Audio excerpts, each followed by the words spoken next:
Olá, alunos, bom dia, boa tarde, boa noite. Aqui é o professor Felipe Dias. Deixe seu like nesse vídeo e já se inscreve no canal.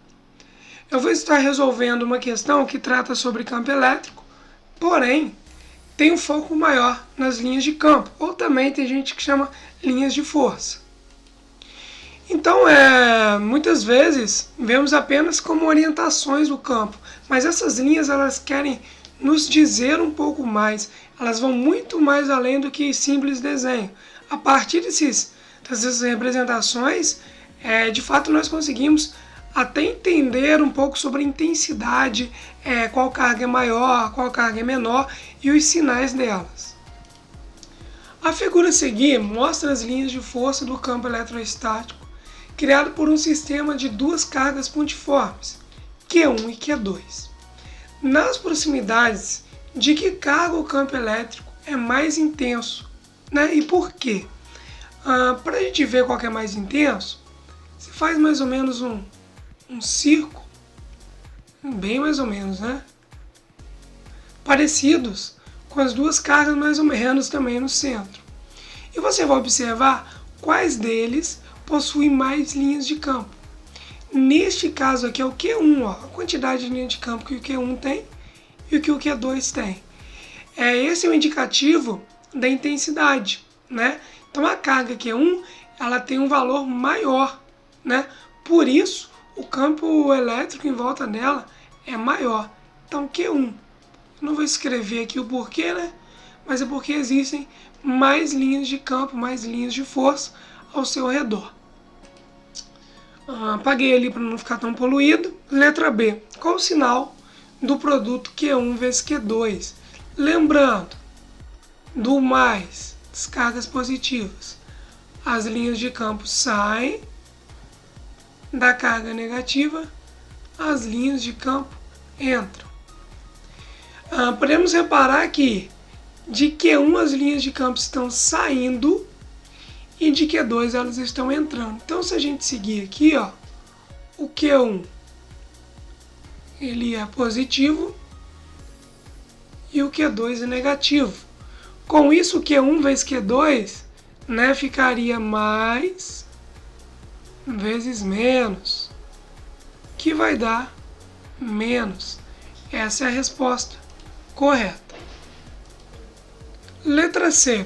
Qual a relação do módulo de Q1 dividido pelo módulo de Q2? Isso para confundir muito, porque nós não temos valores de nada. Porém, as linhas de campo elas podem dar um indicativo, uma comparação, né? Não tem como a gente saber o valor exato através das linhas de campo, mas a gente consegue fazer uma comparação entre as cargas, contando a quantidade de linhas de campo. Mas para a gente entender isso melhor, só vou dar uma demonstrada no simulador. Então aqui nesse simulador do FET Colorado, eu vou colocar exatamente como está lá, uma carga a mais, uma carga a menos. Vou colocar alguns sensores aqui, vou colocar aqui em volta da carga a menos mesmo, só para a gente observar o que acontece se eu aumentar a carga, né? Isso aqui nós temos uma carga menos que é de menos 1 nanocoulomb, então eu posso ir aumentando aqui, ó. Vira menos 2, menos 3. Vamos reparando que as setinhas em voltas aqui, quanto mais carga eu coloco, elas vão, as que estão mais longe também, elas vão começando a sofrer, ó, uma mudança de orientação. E isso se dá devido ao acúmulo de cargas. Eu posso fazer isso aqui com a carga positiva, ó. Eu vou reparar que as setinhas todas em volta, até as mais longe, elas vão mudando um pouco o seu sentido, a sua direção. Isso nos mostra que quanto mais carga você tem, maior difração, né, maior mudança de direção você vai ter nas suas setinhas. E que quando essa diferença é muito grande, por exemplo, se a azul aqui ela for muito maior do que a vermelha, né? Nós vamos obter que teremos mais linhas de campo nesse lado aqui do azul. Então que fique isso bem entendido. Quanto mais carga, né, mais mais intensidade de carga, mais um módulo de carga, nós vamos ter mais linhas de campos voltadas para essas cargas. Então, voltando aqui na nossa questão, né, eu já contei isso aqui antes. Se nós contarmos as linhas de campo aqui em volta do Q1, acho que deu 16, né? Depois vocês conferem aí. E em volta do Q2 deu 8. Poxa, 16 é o dobro de 8, né? Então, eu posso falar que o Q1 aqui, ó, este Q1, na verdade, ele é o dobro de Q2. Qualquer número, né, que você tenha o dobro, né?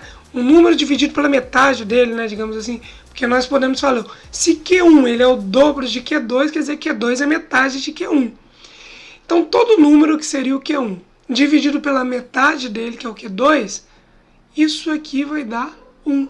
Errou! Vai dar 2. Aí, pá, 1 não, né? 2. Muito obrigado. Espero que tenham entendido.